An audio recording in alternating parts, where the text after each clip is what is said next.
సంఘానికి వెళ్తున్నావు కదా, ఆ మందిరంలో దైవజనుడి మీద నువ్వు విరోధంగా మాట్లాడుతున్నావా? లేనిపోని మాటలు చెబుతున్నావా? లేనిపోని వార్తలు ఊరంతా ప్రచారం చేసి ఆ సంఘంలో ఉన్న వారి హృదయాలను గెలిపిలి చేస్తున్నావా? ఆ సంఘంలో ఉన్న వారిని అనేక మందిని ఆ సంఘం నుంచి వెళ్ళిపోయేలా చేస్తున్నావా?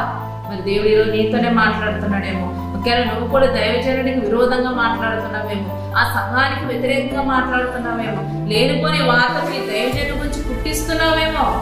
ఎందుకు? ఇదిగో దైవజనుడు వినకపోవచ్చు, దైవజనుడు తెలియకపోవచ్చు, కానీ దేవుడు చూస్తున్నాడు, దేవుడు వింటున్నాడు. జాగ్రత్త.